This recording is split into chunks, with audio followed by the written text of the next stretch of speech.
Donc les ressources que vous pouvez prendre sur le réseau se trouvent donc dans NetJV Profmelar, etc. ressources. Et donc pour commencer, vous avez besoin de Carac Standard et Carac Standard Rig.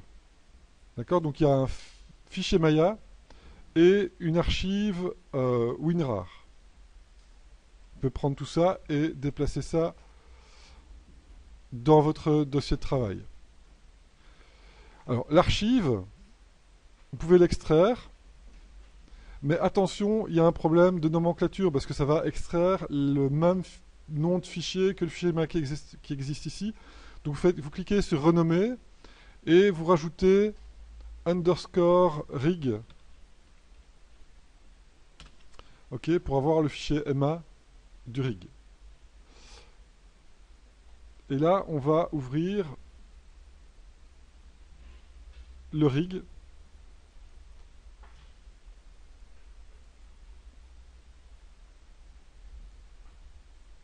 Et voir un petit peu la ressource de base. Donc on a un personnage qui est un canon à 8 têtes, donc on a 8 fois la hauteur de la tête qui se rapporte dans le corps. Euh, c'est un canon beaucoup plus réaliste que le personnage qu'on avait l'année passée. Le canon à 8 têtes est un petit peu idéalisé par rapport à la réalité. La réalité, c'est plutôt 7 têtes et demie. Ok, donc ça conserve quand même des proportions relativement exagérées, mais c'est un canon artistique tout à fait standard et un canon qui est utilisé dans pas mal de jeux vidéo aussi, donc ça donne un squelette qui est très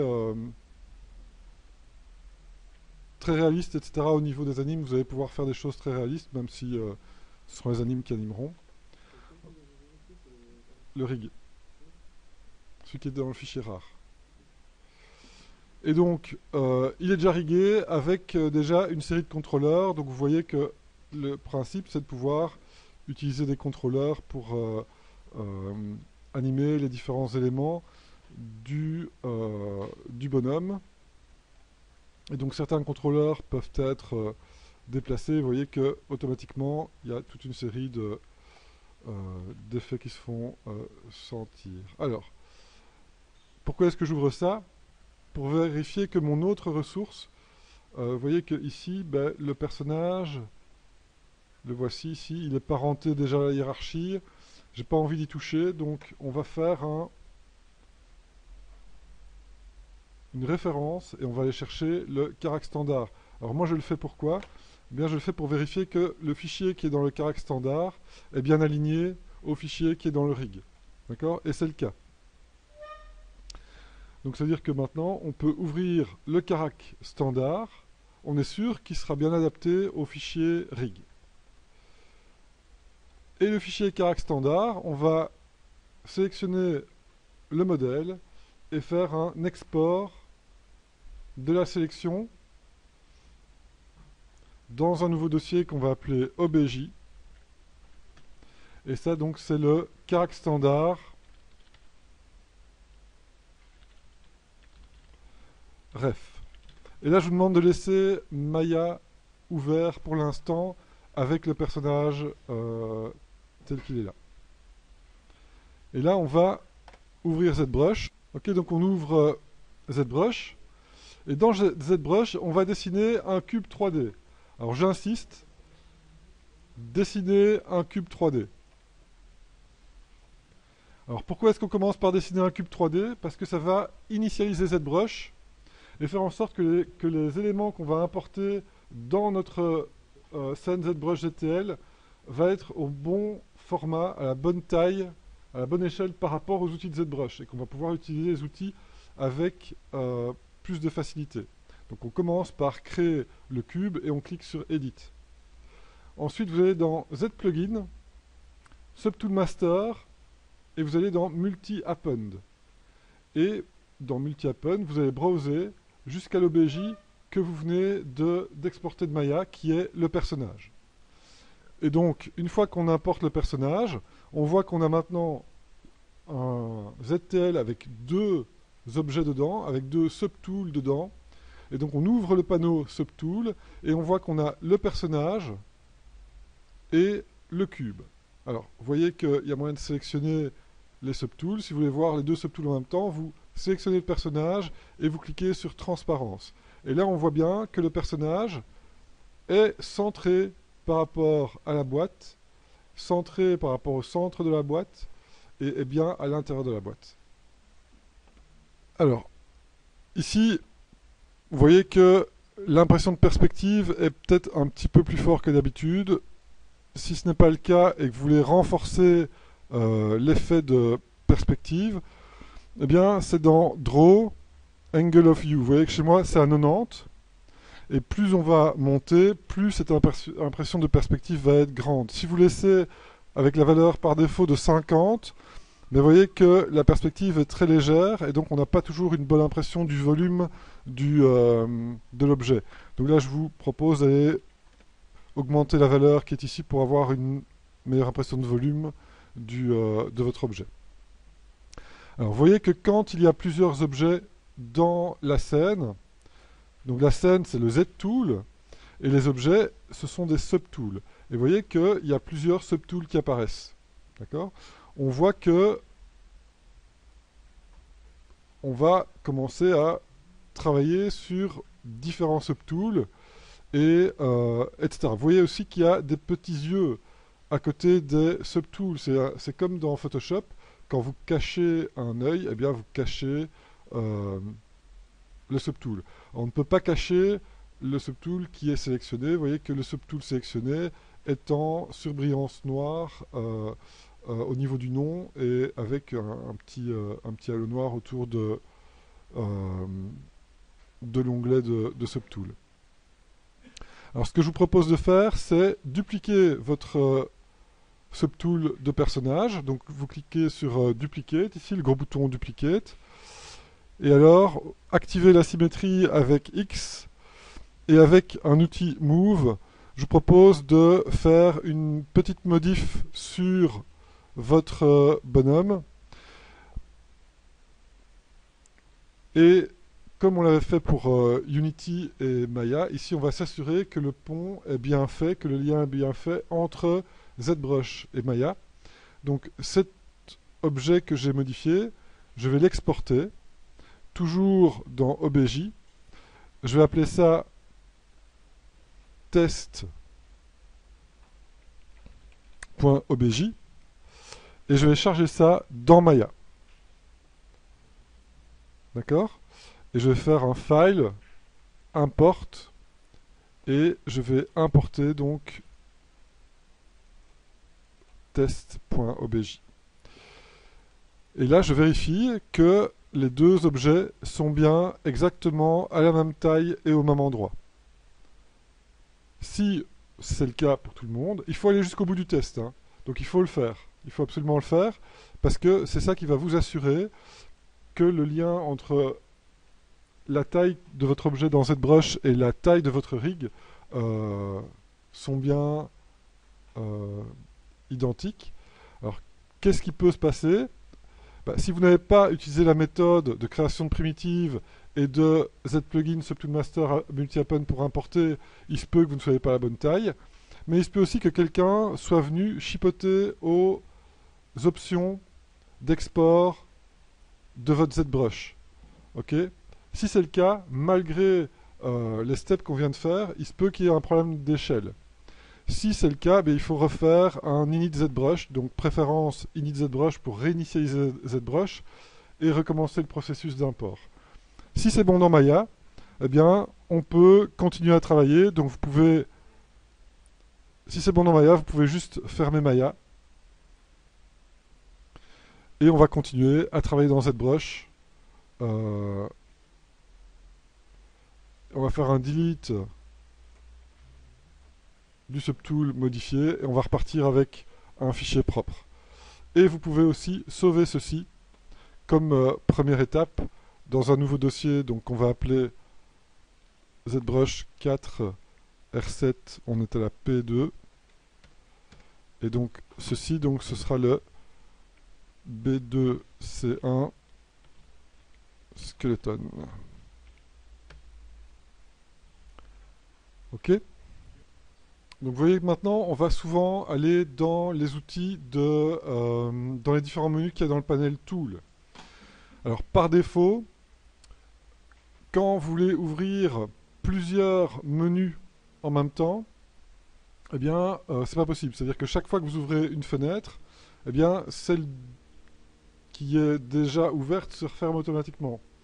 Pour ça, je vous montre la manip à faire dans... Alors, les étudiants qui étaient dans cette classe-ci avant ont peut-être déjà fait la manip, donc vous n'avez peut-être pas le problème, mais chez vous, je vous assure que ça va être comme ça parce que par défaut, il y a un problème. Donc, vous allez dans Interface, dans Palette, et par défaut, il y a le FX16 OneOpen Subpalette qui est activé. Ça veut dire que chaque fois que vous ouvrez une palette, l'autre se referme. Et ça veut dire qu'on ne peut pas travailler à la fois, par exemple, sur les subtools et sur les layers. Donc quand j'ouvre layer, subtool s'est refermé. C'est très gênant. Pour ça, donc, il faut décocher OneOpen Subpalette. Et une fois que vous l'avez décoché, vous cliquez sur Store Config.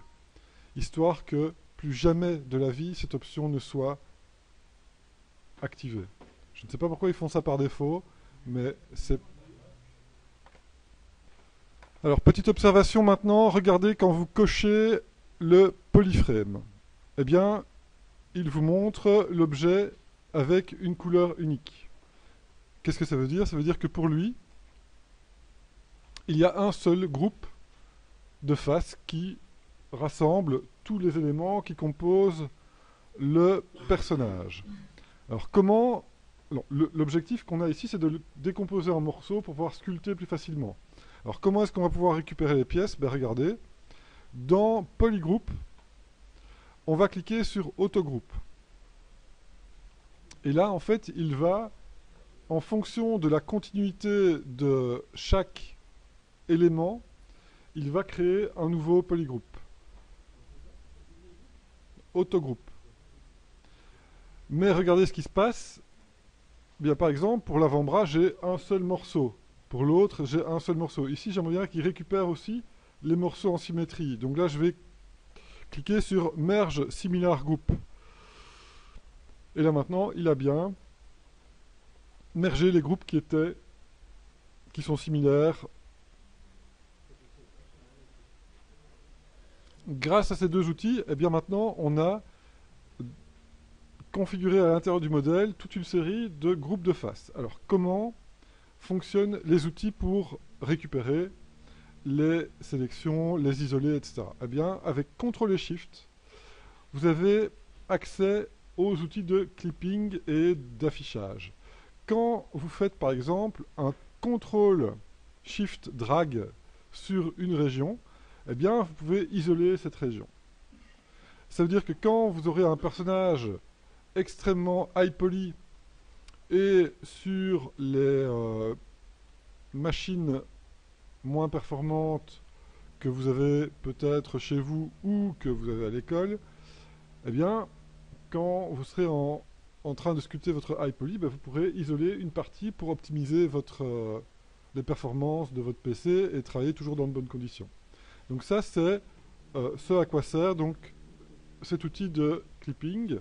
Donc CTRL-SHIFT pour isoler une partie, CTRL-SHIFT drag pour inverser, CTRL-SHIFT-click pour à nouveau tout afficher. Alors l'autre fonction, eh bien, c'est aussi une fonction qui va tenir compte des polygroupes qu'on vient de créer. Donc pour isoler une partie, par exemple la tête, eh bien, je peux faire CTRL-SHIFT-click sur la tête. Et là, ça isole le polygroupe concerné. Une fois que j'inverse, que je fais un CTRL-SHIFT-drag, et que je continue à faire des CTRL-SHIFT-click, eh bien, vous voyez que je peux cacher toute une série d'objets. OK? Et donc, ça permet d'isoler, au niveau de l'affichage seulement pour le moment, certaines parties de l'objet. Mon objectif est d'isoler la tête. Le problème, c'est que le cou et les yeux sont ensemble. Donc, au niveau du cou et des yeux, eh bien, je vais refaire un autogroupe. Comme ça, je resépare à nouveau les polygroupes de cette région-là. Ce qui fait que maintenant, je peux, par exemple, isoler le cou et intervertir.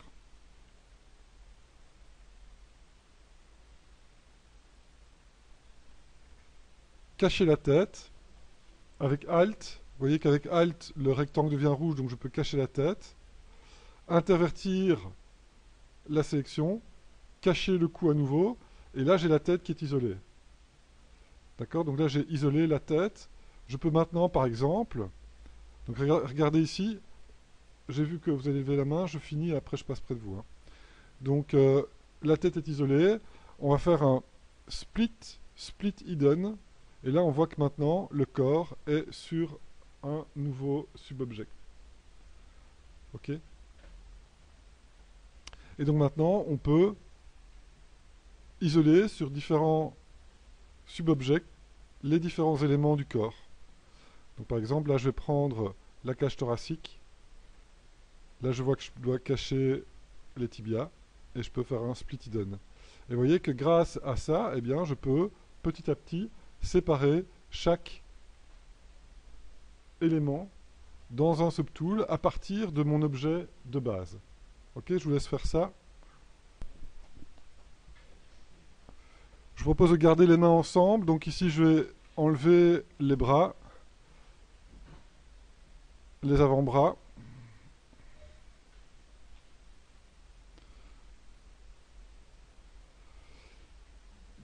Ici, au niveau du corps, ben, j'aurai les fémurs, le groupe tibia et péroné, le ventre, le bassin. Et alors, au niveau des pieds, ben, je vais sélectionner juste les pieds pour les isoler et faire un split hidden. Et donc, j'ai bien les mains qui sont le dernier objet. Et les mains, je les laisse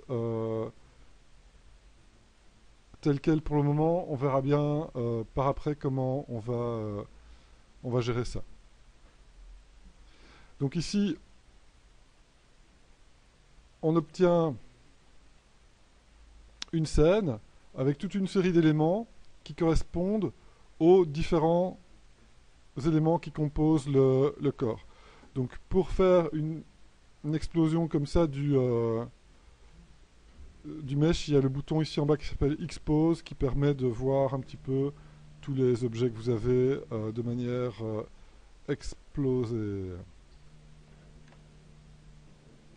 Alors regardez bien ici, vous voyez que j'ai un objet cage thoracique.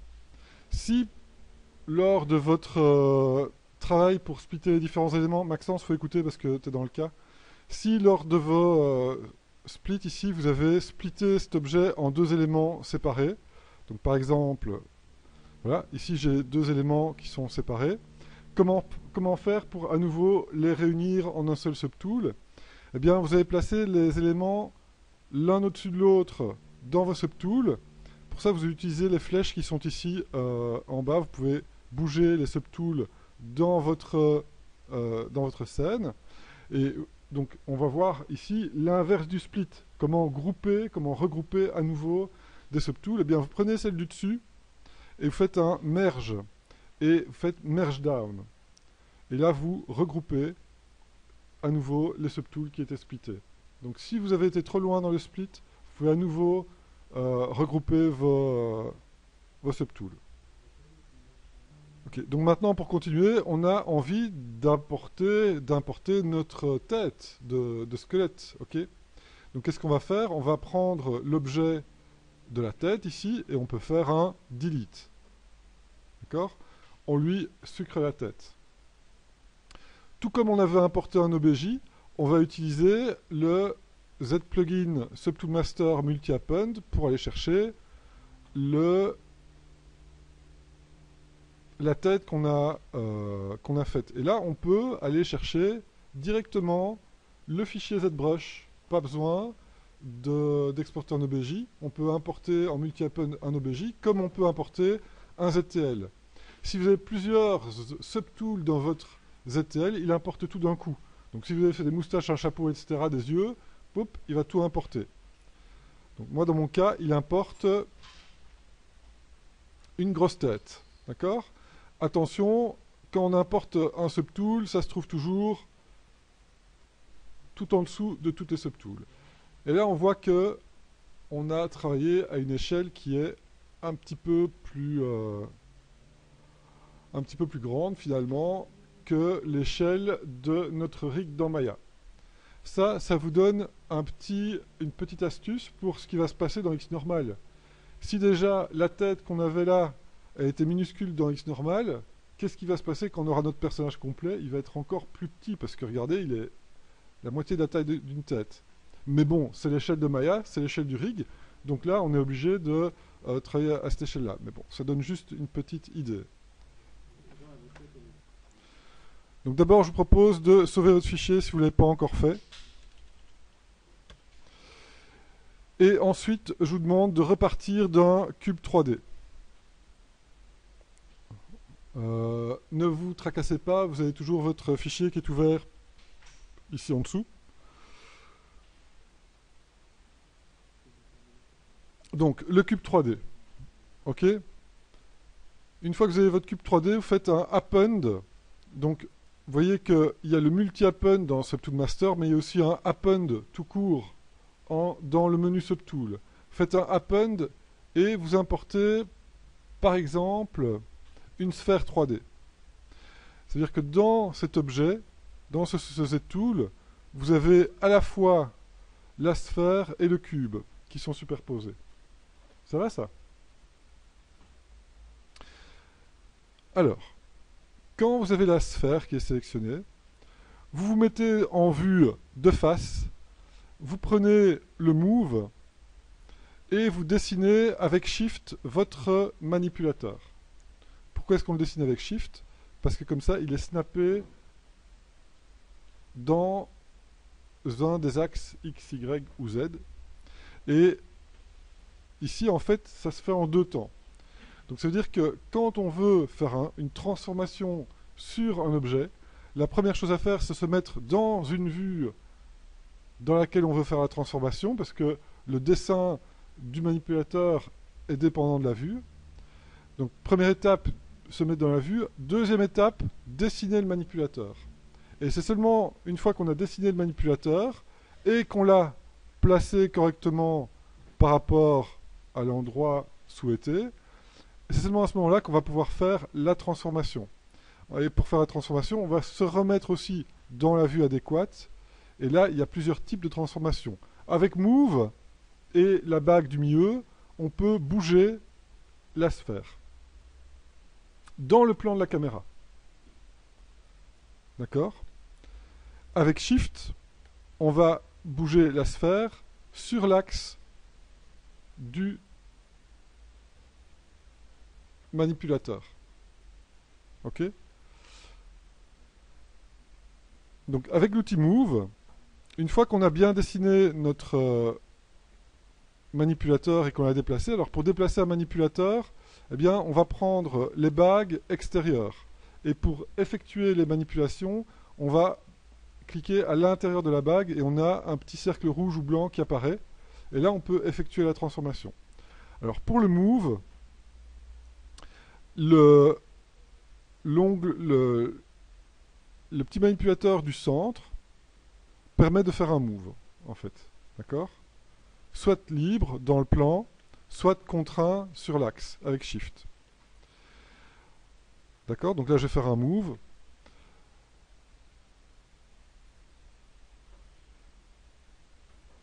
Faire un move, utiliser l'outil Move, pardon, avec le manipulateur qui a été créé en dernier lieu, donc le manipulateur de End, en fait, c'est faire un scale sur un axe à partir du point d'origine.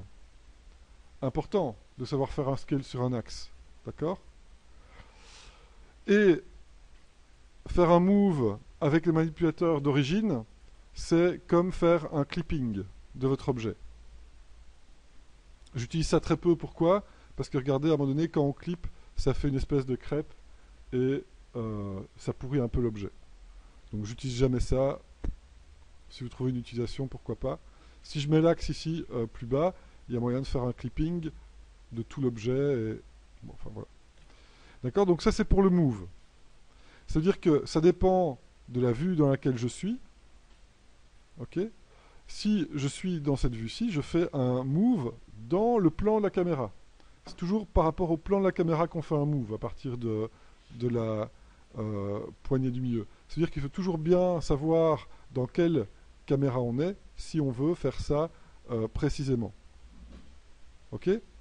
Donc ça c'est le move. Le scale, eh bien, pour faire un scale, on va aussi dessiner notre manipulateur. Alors un scale sur les 3 axes, c'est à partir du manipulateur de fin. Et là je fais un scale sur les 3 axes à partir du pivot de l'origine. Donc regardez ici, vous voyez que ça vient vers le pivot de l'origine du manipulateur.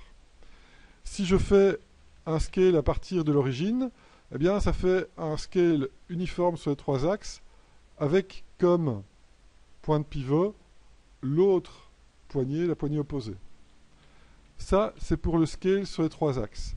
Avec le manipulateur du milieu, eh bien on va faire un scale sur les 2 axes qui sont opposés à l'axe du transform. Bon, c'est peut-être un peu compliqué, mais vous aurez la vidéo pour vous souvenir de tout ça. Quand vous en aurez besoin, revenez à cette vidéo-là pour savoir, tiens, comment je dois manipuler mon objet. Pour le rotate, eh bien, on dessine son manipulateur. Et puis, à partir d'une des extrémités, eh bien, on peut faire une rotation autour de l'extrémité précédente. D'accord? Donc, on peut faire ici 2 types de rotation. Et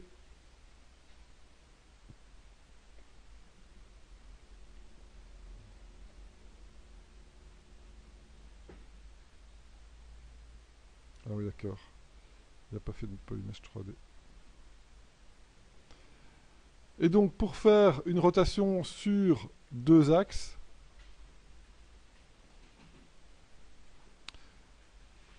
là, je vais faire un petit scale sur un axe pour que vous puissiez voir ce qui se passe. Donc, si je fais une rotation à partir de l'axe du manipulateur du centre, eh bien, je vais faire une rotation autour de l'axe. Ok? Donc ça, ce sont toutes les manipulations possibles de vos objets. Avec ça, vous allez pouvoir placer n'importe quel subtool à n'importe quel endroit. Vous allez pouvoir aussi faire des manipulations sur des sélections. Vous pourriez avoir un masque et faire une manipulation sur le reste, un scale, une translation, etc. Il y a un petit cas particulier. Et le cas particulier, c'est quoi? C'est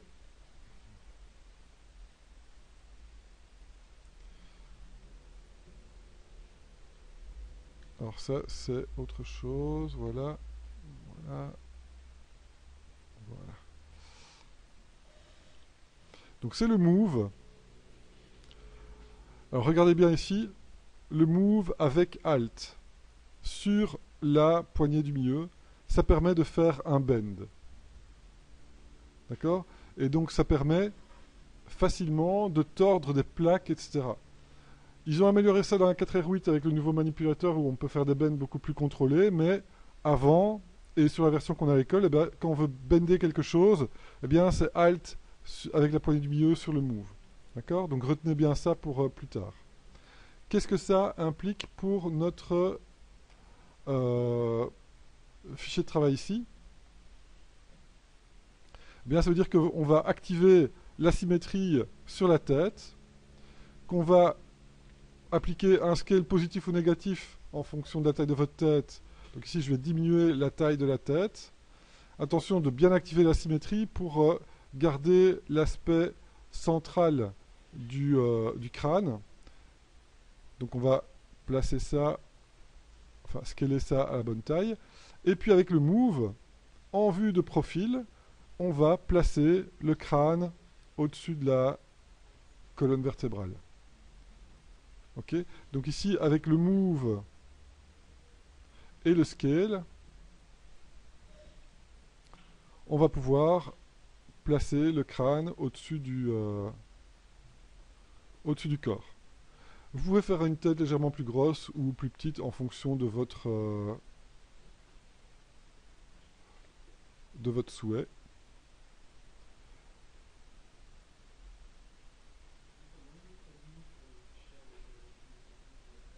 Ben, regarde ici, dans Tool, tu as toute ta trousse à outils, et tu peux revenir sur tes anciens fichiers sans problème, en fait. Il suffit de repérer lequel est, et tu vois, tu as chaque fois un petit chiffre à côté de l'icône, c'est le nombre de subtools qu'il y a. Donc tu peux repérer avec le nombre de subtools lequel est le bon, en fait. Alors pour la suite, eh bien, on va se retrouver dans le même cas de figure que le départ de la tête. Par exemple, on va prendre la cage thoracique. Ok. La cage thoracique, maintenant, si je clique sur Solo, je l'isole, ça devient un objet. Et on se retrouve dans le même cas de figure donc que le début de du crâne. Alors comment est-ce qu'on va transformer ça en objet facilement modifiable? Eh bien on va aller dans Géométrie, on va diviser quelques fois histoire de smoother un petit peu l'apparence, d'accord? Et une fois qu'on a smoothé assez, eh bien on va passer en Dynamesh. Et là on va trouver une résolution qui va nous permettre à la fois de travailler sur la basse fréquence, donc la forme, la silhouette, mais aussi sur quelques éléments de moyenne fréquence. Oui. Et donc, regardez, vous laissez le Dynamesh à la résolution 128 et vous cliquez sur Dynamesh. Et là, on voit qu'il n'y a pas assez de résolution. Donc, ça veut dire que par rapport à la tête sur laquelle on avait travaillé, vous voyez que ce sont des paramètres qui sont différents, qui sont relatifs non pas... ils sont pas absolus, mais ils sont relatifs à la taille de l'objet. Donc ici, par exemple, je vais faire CTRL Z. Pour avoir une bonne résolution, je sais que je dois aller à 400.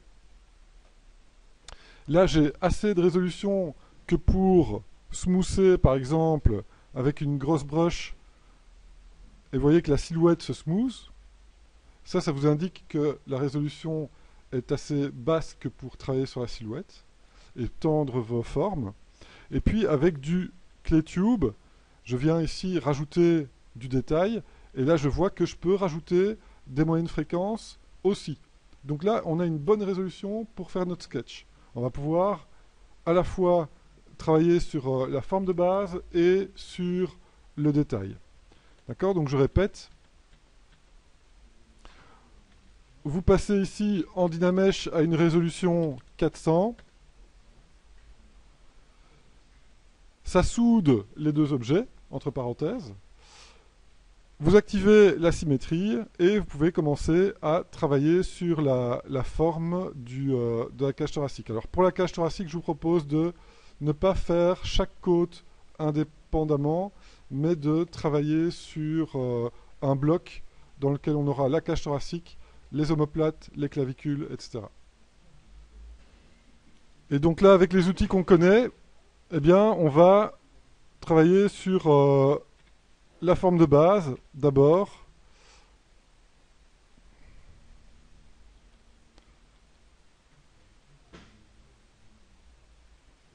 N'oubliez pas que vous pouvez à tout moment recalculer un Dynamesh quand vous avez fait beaucoup de manipulations.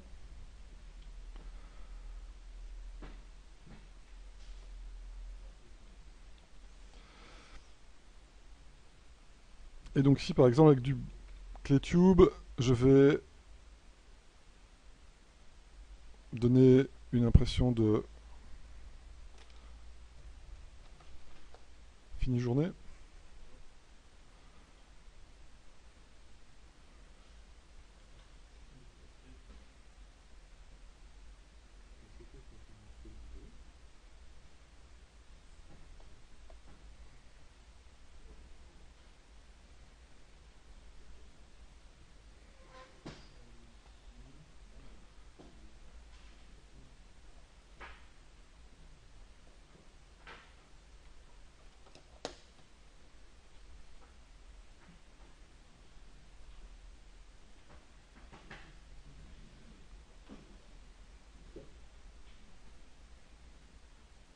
Alors vous n'êtes pas obligé de faire quelque chose de très précis au niveau du nombre de côtes, etc. Si on sent que c'est une cage thoracique, c'est déjà bien. Donc s'il n'a pas le nombre de côtes requis, c'est pas trop grave non plus.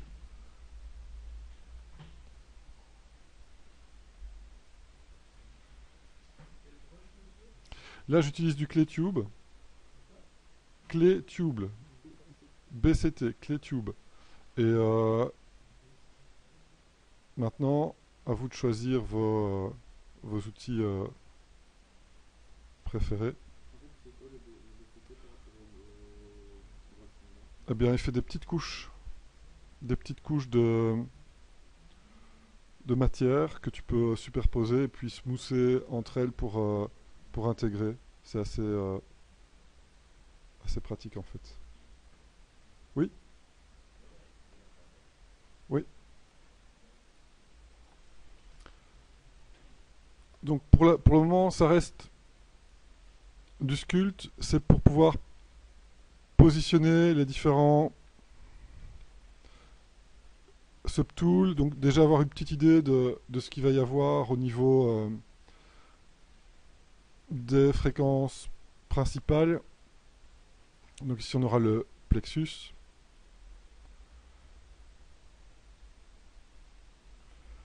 Maintenant je ne vais pas aller dans le détail, on verra comment détailler chaque type d'information dans les cours suivants, bien que tout ce qui est os finalement, bah, vous savez déjà le faire. Ok. Si vous avez déjà fini la tête, bah, vous pouvez faire tous les os avec la même technique. Donc ici je vous propose de faire aussi la clavicule.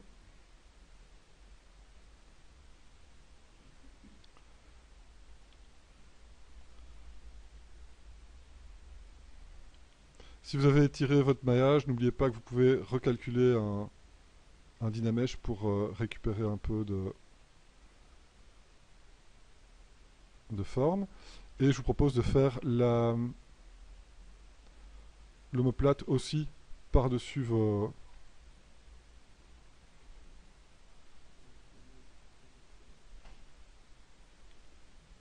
côtes.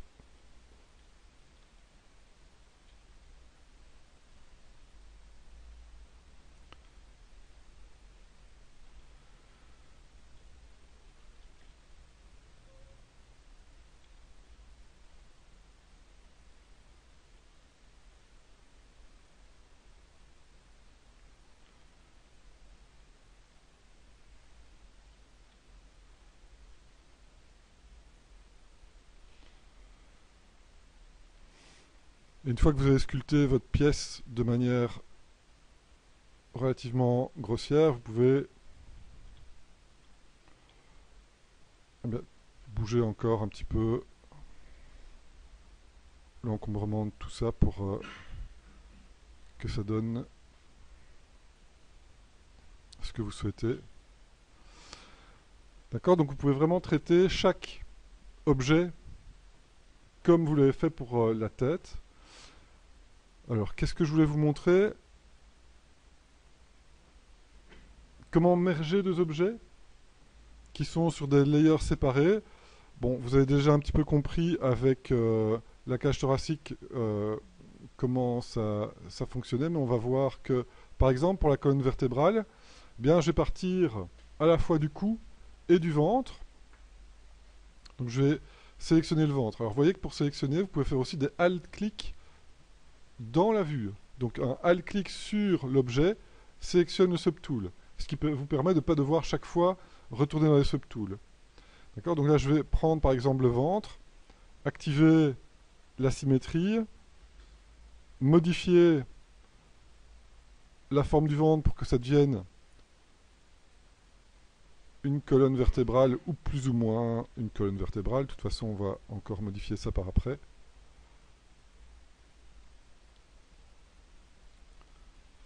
Alors, si vous avez trop smoothé et que vous voulez gonfler, c'est BIN, inflate. Le smooth, en fait, ça a tendance à shrinker, et l'inflate, ben, ça fait le côté inverse. Ok, donc là, j'ai la partie supérieure et la partie inférieure de la colonne vertébrale.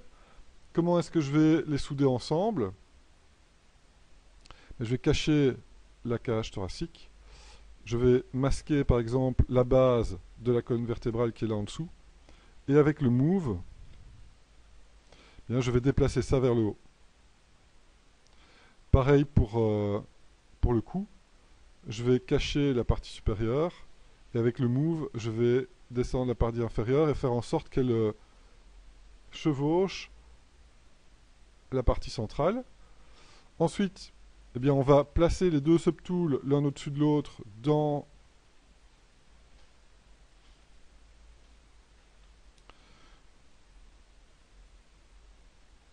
les subtools. Donc j'ai le cou et le ventre. Ensuite, je fais un merge down. Comme ça, j'ai les deux objets qui sont dans un seul subtool. Je fais quelques subdivisions pour smoother. Et je me remets en Dynamesh. Je sais que 400 est la bonne résolution pour la taille de l'objet. Et j'ai donc soudé cette partie-ci. Et je peux continuer à travailler sur la colonne vertébrale.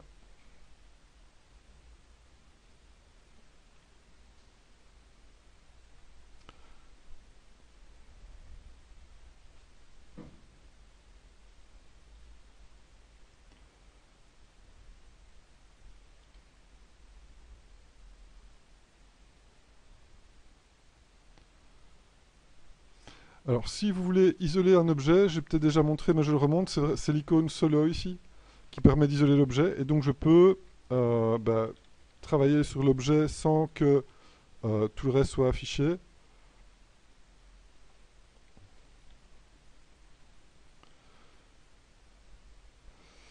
Alors, il se peut que, comme moi, pour le moment, vous ayez oublié d'activer la symétrie à un moment donné. Et vous vous retrouvez avec un objet asymétrique, mais à partir duquel vous voulez continuer à travailler. Pour resymétriser un objet, vous allez dans Géométrie, Modify Topology, et vous avez un Mirror and Weld sur l'axe X. Que se passe-t-il quand vous faites ça? Eh bien, vous prenez la partie qui est à gauche de votre objet en vue de face, et vous la recollez à droite. Et vous voyez, si je fais un CTRL Z, qu'il a bien pris la partie qui était à gauche, Mirror and Weld, et qu'il a recollé ici à droite. Ensuite, vous activez la symétrie, et vous pouvez recalculer votre Dynamesh et continuer à travailler, cette fois-ci, en symétrie. Si la partie qui est bonne, regardez, je vais faire une petite altération ici, j'enlève la symétrie, et je fais un truc qui est tout pourri de ce côté-là. Ça veut dire que la bonne partie, maintenant, c'est la partie qui est à droite. Donc si je fais un Mirror and Weld, bon, il me fait 2 fois la mauvaise partie. Comment est-ce qu'on va faire passer la bonne partie de l'autre côté? Eh bien, bon, c'est un autre menu, mais c'est Déformation. Et vous avez un Mirror sur l'axe X. Grâce à ça, on fait passer la bonne partie à gauche. Et ensuite, on peut faire le Mirror and Weld et retrouver notre bonne pièce. Donc vous avez toujours moyen de retrouver votre symétrie quand vous êtes en Dynamesh, sans subdivision, et de continuer à travailler correctement.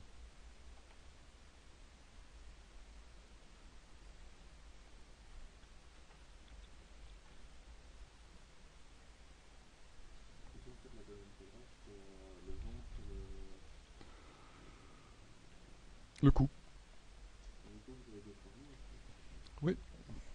J'ai étiré le cou vers le bas et le ventre vers le haut pour qu'ils puissent se joindre. Et puis alors j'ai pu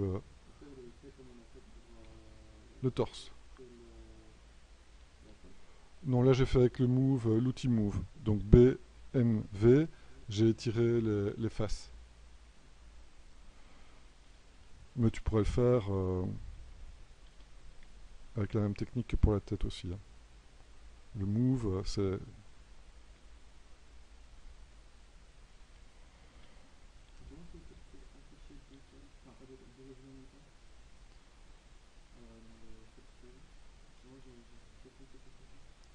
Bah, tu cliques sur le petit œil qui est à côté du layer, du subtool.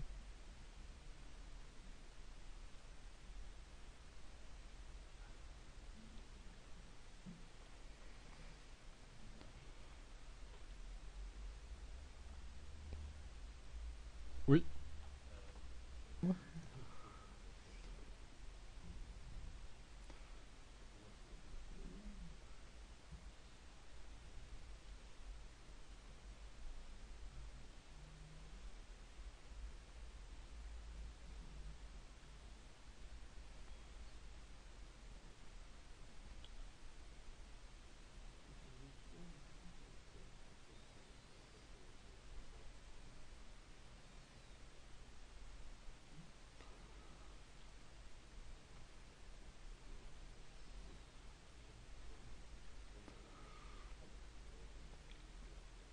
Et donc là, ça reste du sketch hein, pour le moment. Donc il n'y a pas encore de détails, c'est juste l'emplacement de vos différents objets.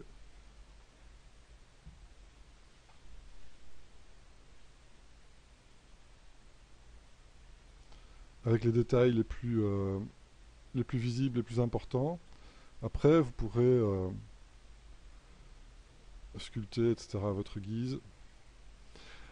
De toute façon, vous ne rajouterez du détail que sur les parties qui sont visibles dans votre concept. D'accord? Donc vous n'allez pas sculpter le corps entier en squelette si, dans votre concept, vous ne voyez que les jambes. D'accord? Vous comprenez? Voilà, donc ici, bah, vous voyez que pour chaque objet, vous allez pouvoir, je remontre par exemple, encore une fois ici pour les cuisses, eh bien, on va prendre par exemple la broche Inflate et avec Alt faire dégonfler en symétrie, avec Alt faire dégonfler un petit peu toute la partie des fémurs ici. Ensuite, avec CTRL D, je viens rajouter de la définition. Avec un Dynamesh 400, je viens passer en Dynamesh. Et donc là, je sais que par exemple, pour les fémurs, eh bien, je vais avoir le col du fémur qui va se trouver enfoncé dans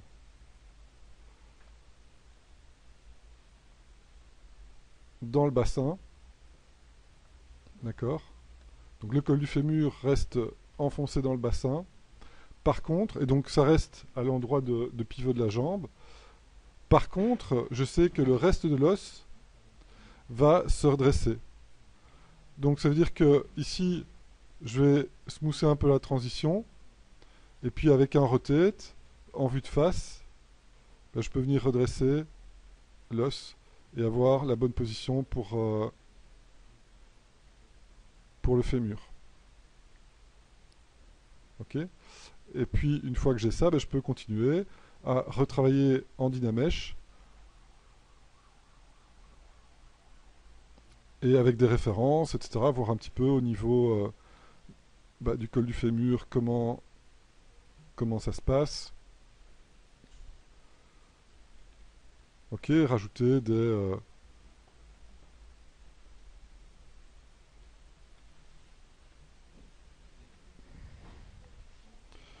rajouter les malléoles internes, externes.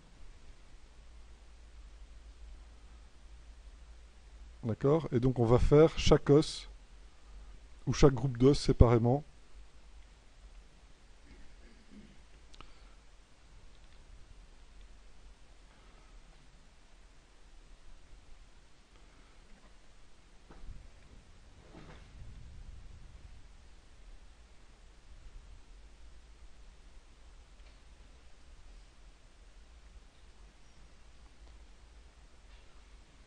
Etc. Alors, ça c'est pour les os. Maintenant, pour les accessoires, on va voir comment créer des base mesh à partir des meshs existants. Alors pour ça, on a besoin de réimporter l'objet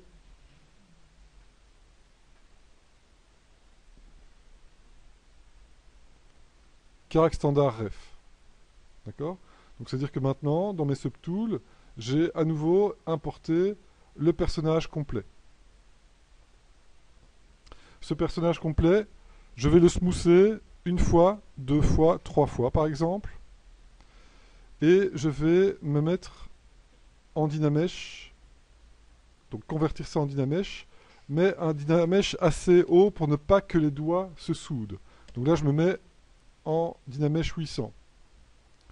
Là, ça va prendre un petit peu plus de temps, à la fois pour le calcul du Dynamesh et à la fois pour l'extraction différentes parties, mais là le but c'est que les doigts ne soient pas soudés entre eux, et là c'est le cas. Donc c'est bon. Une fois que c'est fait, ça veut dire que je peux smoother, pardon, me mettre en symétrie, et vous voyez que maintenant j'ai un objet qui est complètement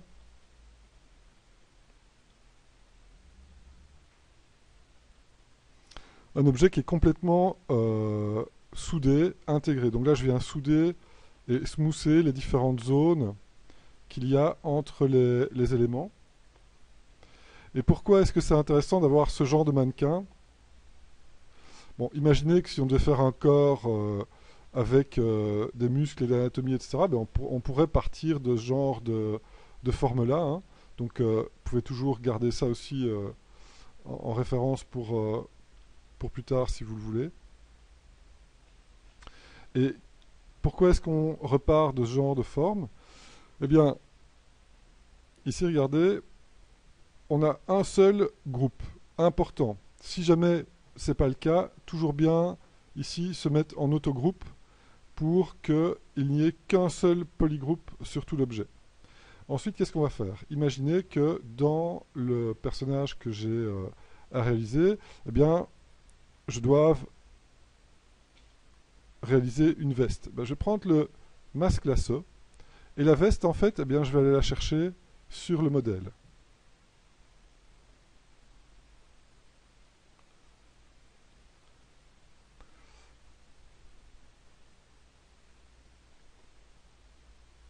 Ok, donc là, on est en train de dessiner avec un masque une veste sur le modèle. Et si je vais ajuster, par exemple, avec le masque pen, ajuster la ligne ici au milieu. Bon, il n'y a pas besoin d'être super précis, mais vous pouvez être quand même précis.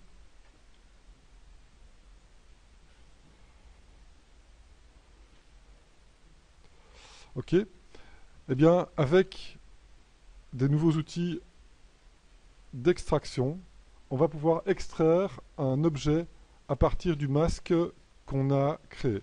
Alors ici, je vais quand même souder ici au milieu parce que je vais sculpter par-dessus les autres détails.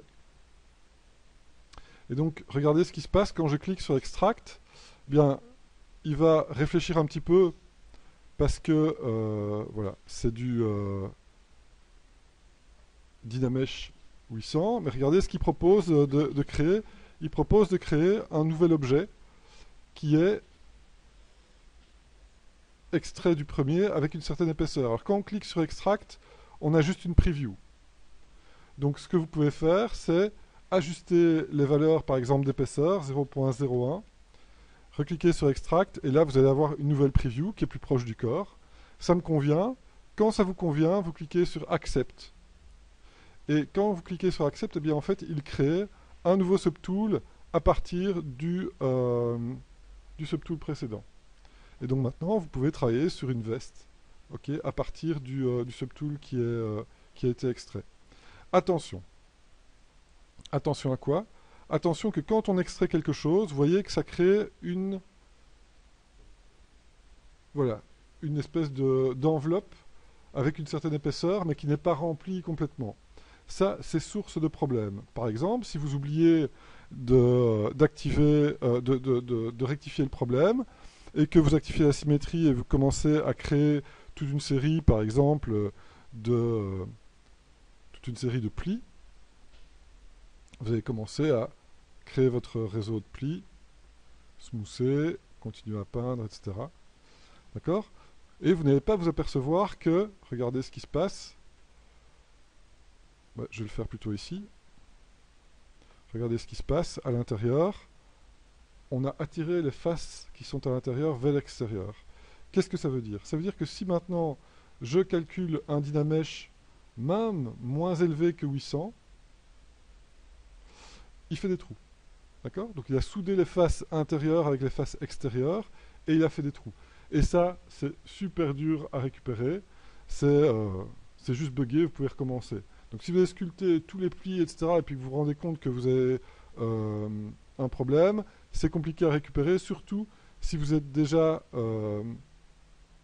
Vous avez sauvé, vous êtes revenu à l'école, il n'y a plus d'historique, donc on ne sait plus revenir en arrière, c'est une galère. Donc qu'est-ce qu'il faut faire dans ce cas-là? Eh bien, avant de sculpter les plis, qu'est-ce qu'il a fait, ZBrush, quand il a fait l'extract? Il a créé un polygroupe pour les bordures, un polygroupe pour l'extérieur et un polygroupe pour l'intérieur.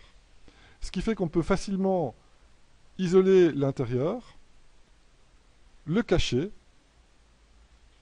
et puis aller dans Géométrie, Modify Topology. On a déjà fait ça pour faire un Delete Hidden ou pour faire un Mirror and Weld. Eh bien ici, on va faire un Delete Hidden pour supprimer les faces qui sont cachées et pour faire un Close All pour remplir directement les trous. Ce qui fait que maintenant, eh bien, on a un mesh qui est complet. On n'a plus de trous, on n'a plus d'épaisseur et on peut travailler les plis comme on le souhaite. Donc ça veut dire que, par exemple ici, je réactive la symétrie, je me remets ici en Dynamesh, je sais que c'est 400 pour travailler à une bonne résolution. Ok, je suis en Dynamesh 400 et je peux continuer à travailler. Si je vois que ça dépasse et que ça m'embête, ben j'ai plusieurs choix. Je peux prendre la brush trim dynamique et l'écraser. Donc je l'écrase sur le restant du modèle, je recalcule un Dynamesh et vous voyez que ça disparaît petit à petit.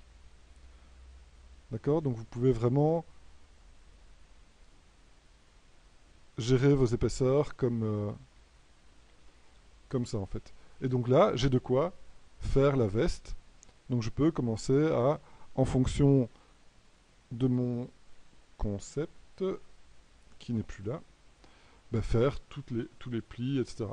Donc ce que je vous demande pour la fois prochaine, c'est d'avoir tous vos base mesh.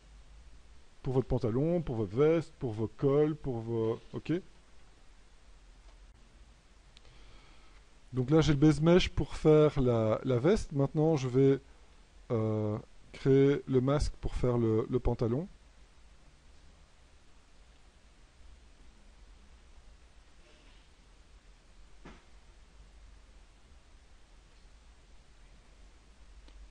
Donc c'est le même principe, hein. On crée le masque et puis on clique sur Extract. Ici, comme c'est les bons paramètres, ben, je sais que c'est... Bon là, il n'a pas retenu qu'il fallait... Ah oui, non. Ouais, ça c'est le pantalon, ok. Donc le pantalon, le voilà. Alors regarde bien alors si tu n'as pas vu. Donc tu as un groupe pour l'intérieur. Tu vas isoler l'intérieur, intervertir la sélection. Il n'y a plus d'intérieur. Et pour remplir, c'est dans Modify Topology. On fait un Delete Hidden pour supprimer ce qui est caché et un Close All pour remplir les trous. Et c'est à nouveau, maintenant c'est une géométrie qui est pleine et on peut repasser en Dynamesh 400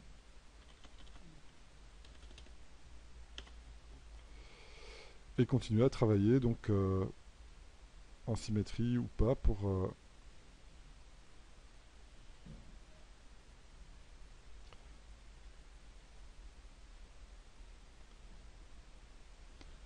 de manière générale, travailler tout en symétrie et c'est seulement à la fin que vous pourrez rajouter tout ce qui est asymétrique en fait.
C'est le cou qui est allongé et c'est le ventre qui est remonté.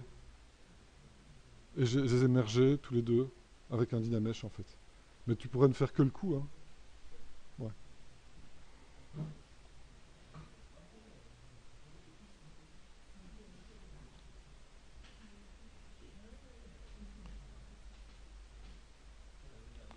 Ouais.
C'est Clara, hein.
Ok, donc regardez pour les silhouettes, essayez de bien travailler sur, pour les base mesh, travailler sur la silhouette, d'accord?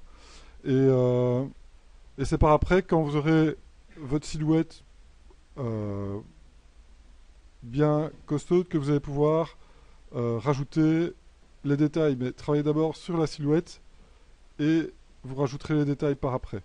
Ok?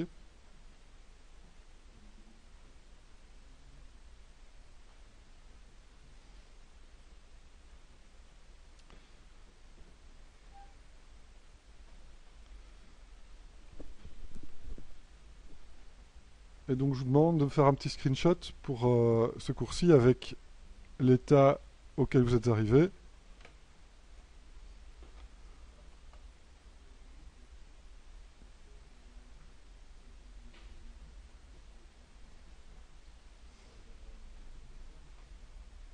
Et donc c'est Cara Design TJ5.